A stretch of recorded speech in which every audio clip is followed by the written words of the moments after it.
ବର୍ଷା ଋତୁରେ ବଢୁଛି ନିମୋନିଆ ଆଶଙ୍କା। ଏହି 5ଟି ଲକ୍ଷଣ ଦେଖିଲେ ତୁରନ୍ତ ରୁହନ୍ତୁ ସତର୍କ। ନିମୋନିଆର ପ୍ରଥମ ଲକ୍ଷଣ କ'ଣ? ବର୍ଷା ଦିନରେ କାହିଁକି ବଢୁଛି ବିପଦ? ବର୍ଷା ଋତୁରେ ନିମୋନିଆ କାହିଁକି ବଢୁଛି ଜାଣନ୍ତୁ କାରଣ, ଲକ୍ଷଣ ଓ ପ୍ରତିରୋଧ। ବର୍ଷା ଆସିଲେ ପ୍ରକୃତି ସବୁଜ ହୋଇଯାଏ, କିନ୍ତୁ ଏହି ସୁନ୍ଦର ପାଗ ସହିତ ଅନେକ ରୋଗ ମଧ୍ୟ ମୁଣ୍ଡ ଉଠାଇଥାଏ। ସେଥିମଧ୍ୟରୁ ସବୁଠାରୁ ଚିନ୍ତାଜନକ ହେଉଛି ନିମୋନିଆ। ଅନେକ ଲୋକ ସାଧାରଣ ଥଣ୍ଡା କିମ୍ବା କାଶ ବୋଲି ଭାବି ଏହାକୁ ଅଣଦେଖା କରିଦିଅନ୍ତି, କିନ୍ତୁ ଏହି ଛୋଟ ଭୁଲ ଜୀବନ ପ୍ରତି ବଡ଼ ବିପଦ ସୃଷ୍ଟି କରିପାରେ।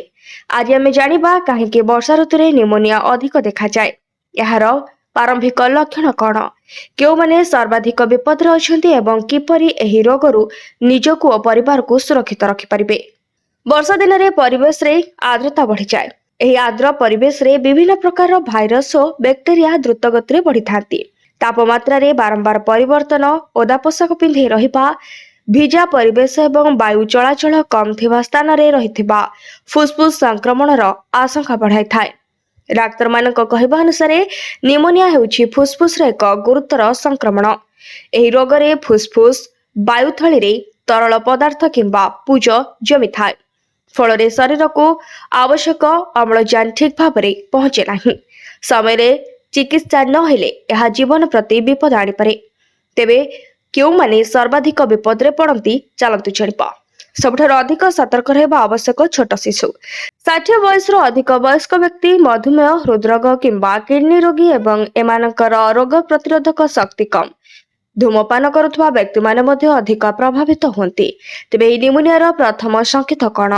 ପ୍ରଥମେ ସାଧାରଣ ଥଣ୍ଡା କିମ୍ବା କାଶ ଭଳି ଲାଗିପାରେ, କିନ୍ତୁ ଯଦି ଲଗାତାର କାଶ ବଢୁଛି, ଉଚ୍ଚ ଜ୍ୱର ଆସୁଛି, ଶ୍ୱାସ ନେବାରେ କଷ୍ଟ ହେଉଛି, ଛାତିରେ ବ୍ୟଥା ଅନୁଭବ ହେଉଛି କିମ୍ବା ଅତ୍ୟଧିକ ଦୁର୍ବଳ ଲାଗୁଛି, ତେବେ ଏହାକୁ ହାଲୁକାରେ ନେବେ ନାହିଁ। ଶିଶୁଙ୍କ କ୍ଷେତ୍ରରେ ଯଦି ଦ୍ରୁତ ଶ୍ୱାସ ଚାଲୁଛି, ଦୁଧ କିମ୍ବା ଖାଦ୍ୟ ଖାଇବା ବନ୍ଦ କରିଦେଉଛନ୍ତି, ସବୁବେଳେ ଶୋଇ ରହୁଛନ୍ତି କିମ୍ବା ଓଠ ନୀଳ ପଡ଼ିଯାଉଛି, ତେବେ ଏହା ଗୁରୁତର ସତର୍କ ସଂକେତ ହୋଇପାରେ। ତେବେ ଏହା କିପରି କରିବେ ସୁରକ୍ଷା ଚାଲନ୍ତୁ ଜାଣିବା। ବର୍ଷାରେ ଭିଜିଗଲେ ତୁରନ୍ତ ଶୁଖିଲା ପୋଷାକ ପିନ୍ଧନ୍ତୁ। ଘରକୁ ସବୁବେଳେ ସଫା ଏବଂ ଶୁଖିଲା ରଖନ୍ତୁ। ଧୂଆଁ, ଧୂଳି ଓ ପ୍ରଦୂଷଣରୁ ଦୂରେଇ ରୁହନ୍ତୁ। ପ୍ରତିଦିନ ପର୍ଯ୍ୟାପ୍ତ ପାଣି ପିଅନ୍ତୁ। ସବୁଜ ପନିପରିବା ଓ ପ୍ରୋଟିନ୍ ଯୁକ୍ତ ଖାଦ୍ୟ ଖାଆନ୍ତୁ। ଭଲ ନିଦ ନିଅନ୍ତୁ ଏବଂ ହାଲୁକା ବ୍ୟାୟାମ କରନ୍ତୁ। ଯଦି ଡାକ୍ତର ପରାମର୍ଶ ଦିଅନ୍ତି, ତେବେ ନିମୋକୋଲାଲ ଟିକା ନେବା ମଧ୍ୟ ଉପକାରୀ ହୋଇପାରେ। ବିଶେଷ କରି ବୟସ୍କ ଓ ଗୁରୁତର ରୋଗୀଙ୍କ ପାଇଁ ଏହି ଟିକା ଅତ୍ୟନ୍ତ ଲାଭଦାୟକ। ଯଦି ରୋଗୀଙ୍କୁ ଶ୍ୱାସ ନେବାରେ ବହୁତ ଅସୁବିଧା ହେଉଛି, ଜ୍ୱର କମୁନାହିଁ, ଛାତିରେ ତୀବ୍ର ବ୍ୟଥା ହେଉଛି କିମ୍ବା ଅମ୍ଳଜାନ ସ୍ତର କମିଯାଉଛି, ତେବେ ଘରୋଇ ଚିକିତ୍ସାରେ ସମୟ ନଷ୍ଟ କରନ୍ତୁ ନାହିଁ। ତୁରନ୍ତ ନିକଟସ୍ଥ ହସ୍ପିଟାଲକୁ ଯାଆନ୍ତୁ।